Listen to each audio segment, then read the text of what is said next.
Bruce Lee had one enemy who tried to destroy him. That enemy's betrayal is the only reason Bruce became a legend. Hollywood, California. September 9th. Bruce Lee sits across from a television executive at Warner Brothers. This isn't just another meeting. This is the meeting. The one Bruce has been waiting for his entire career. The chance to finally break through in Hollywood. To show America that an Asian actor can be a leading man, can carry a show, can be the hero, not the sidekick. Bruce is pitching a TV series. The concept is his, born from years of thinking about how to bring martial arts philosophy to Western audiences. A Shaolin monk wandering the American Old West, using kung fu not for violence but for justice, for protection, for teaching. The martial arts as a path to wisdom, not just combat. He calls it the warrior. Bruce has been developing this for months, writing treatments, planning episodes, choreographing fights. This is his vision, his way of showing the world what martial arts really is, what Chinese philosophy really means, what an Asian hero can be. The executive, Ed Spielman, listens, takes notes, nods along, asks questions, seems interested, seems engaged. Bruce feels hope, real hope. After years of rejection, of being told Americans won't accept an Asian lead, finally someone is listening.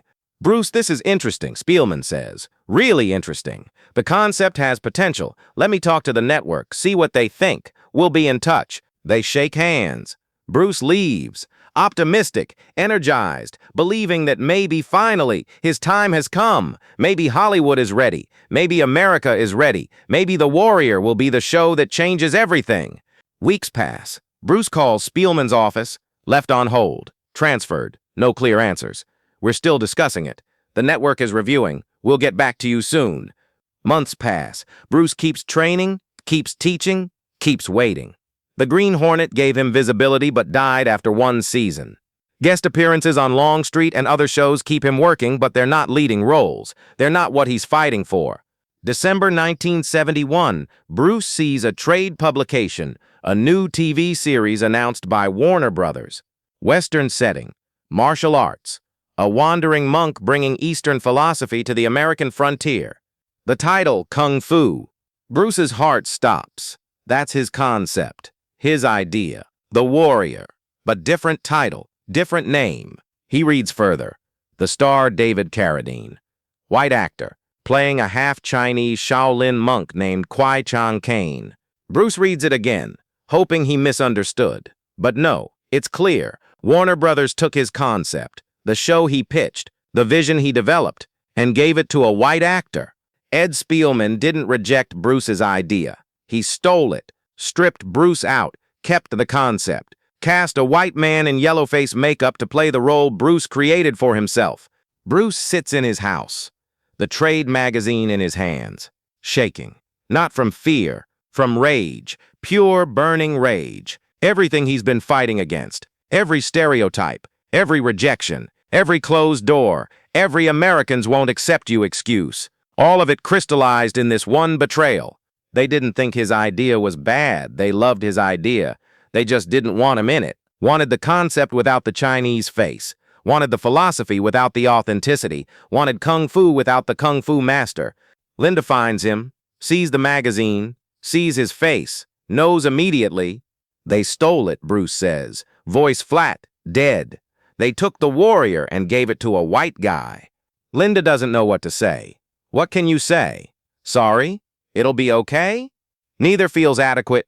Neither addresses the depth of this betrayal, the systematic racism, the casual theft, the assumption that Bruce's ideas have value but Bruce himself doesn't. Bruce should be destroyed, should give up, should accept that Hollywood will never see him as leading man material, should settle for supporting roles, guest appearances, the wise Asian mentor, the exotic foreigner, the stereotypes he's spent his career fighting. But what Bruce did next changed everything. Instead of giving up, Bruce gets angry, not the destructive kind, the productive kind, the kind that burns cold and focused, the kind that says, I'll prove you wrong. If Hollywood won't give him a platform, he'll build his own. If America won't accept an Asian leading man, he'll go where they will. If Warner Brothers thinks a white actor in makeup is more marketable than Bruce Lee himself, he'll show them what a real martial artist looks like. Bruce calls Raymond Chow in Hong Kong. Producer, studio head, someone who's been trying to get Bruce to make films in Asia. Bruce always declined, focused on Hollywood, on breaking through in America, on changing the system from inside. Not anymore. The system rejected him, stole from him, cast him aside. Fine, he'll go around it, over it, beyond it. Raymond, I'm ready. Let's make a film. 3 months later, Bruce is in Thailand filming The Big Boss. Low budget, quick shoot. 6 weeks from start to finish, nothing glamorous, nothing Hollywood, but something real, something authentic. Bruce Lee, not a white actor pretending to be Asian. Real kung fu, not choreographed stage combat. Real philosophy, not Hollywood's idea of Eastern wisdom. The Big Boss releases in Hong Kong in October 9th, breaks every box office record, makes Bruce the biggest star in Asia overnight. The film isn't perfect, the script is simple, the production value is low. But none of that matters, because audiences are seeing something they've never seen before: real martial arts, real power, real Bruce Lee. Bruce immediately films Fist of Fury, then Way of the Dragon. Each film bigger than the last, each breaking the previous box office records. Bruce Lee isn't just a star in Asia, he's a phenomenon, the biggest action star in the region, making more money than Hollywood ever offered him, reaching audiences Hollywood said didn't exist. Meanwhile, Kung Fu premieres on American television. February 1972, the show Bruce created, starring David Carradine, playing the role Bruce wrote for himself. The show is successful, good ratings, 3 seasons, but it's also ridiculous. Carradine doesn't know martial arts. The fight scenes are slow, unconvincing. The Chinese philosophy is watered down, westernized, made palatable for American audiences who expect fortune cookie wisdom, not real depth. Bruce watches an episode once, turns it off. It's painful, not just because it's his stolen concept, because it's bad, hollow, fake, everything Bruce fought against. The appropriation of Asian culture without respect, the performance of kung fu without understanding, the theft of philosophy without wisdom. But here's the thing, kung fu's mediocrity makes Bruce look even better. Asian audiences watching kung fu and then watching Bruce's films see the difference immediately. Night and day, real versus fake, master versus actor. The contrast makes Bruce's films not just entertaining but revolutionary. By 1973, Bruce Lee is the biggest action star in the world. Not just Asia, global phenomenon. Warner Brothers notices. Of course they notice. The actor they rejected is now the hottest commodity in cinema. The concept they stole and gave to a white actor is being shown properly by Bruce himself, in films making millions, with audiences demanding more. Warner Brothers approaches Bruce, wants to make a deal, co-production, Enter the Dragon, Hollywood budget, international distribution. Everything Bruce wanted in 1971, everything they denied him, now they're offering it.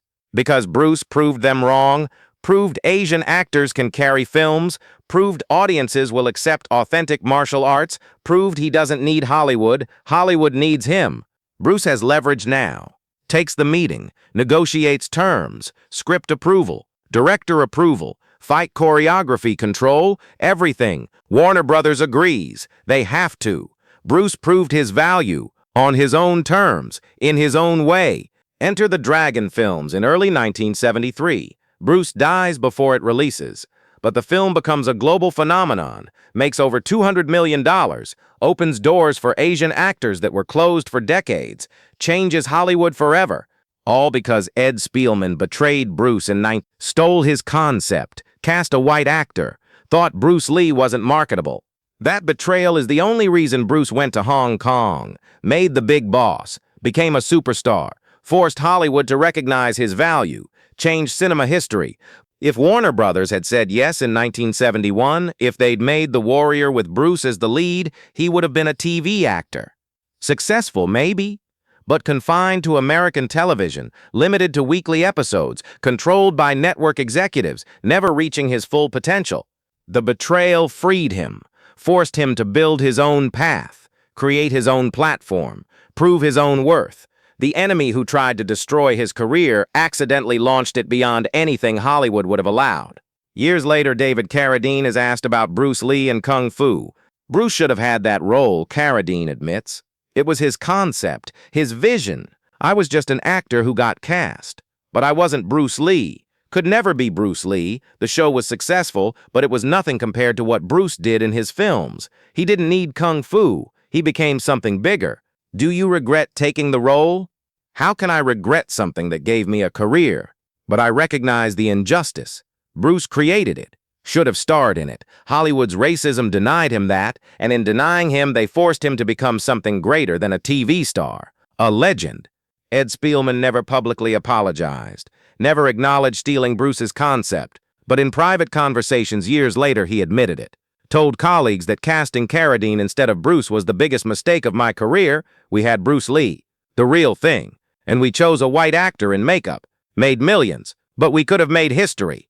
They did make history, just not the way they intended. By rejecting Bruce, they forced him to make his own history. In Hong Kong, in films that redefined martial arts cinema, in a legacy that transcended television. The enemy who tried to destroy Bruce Lee's career is the reason Bruce Lee became a legend. The betrayal that should have ended everything instead launched the phenomenon. The theft that seemed like defeat became the catalyst for victory.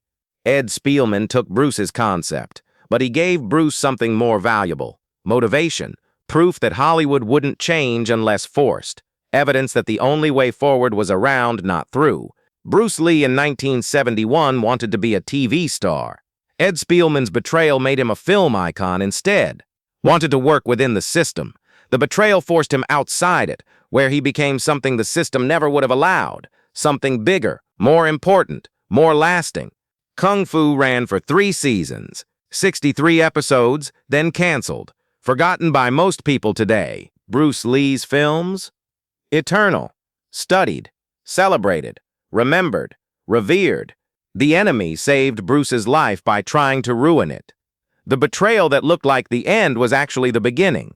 The theft that seemed unforgivable became the greatest gift. Bruce Lee became Bruce Lee because Ed Spielman said no, because Warner Brothers chose a white actor, because Hollywood rejected him one more time.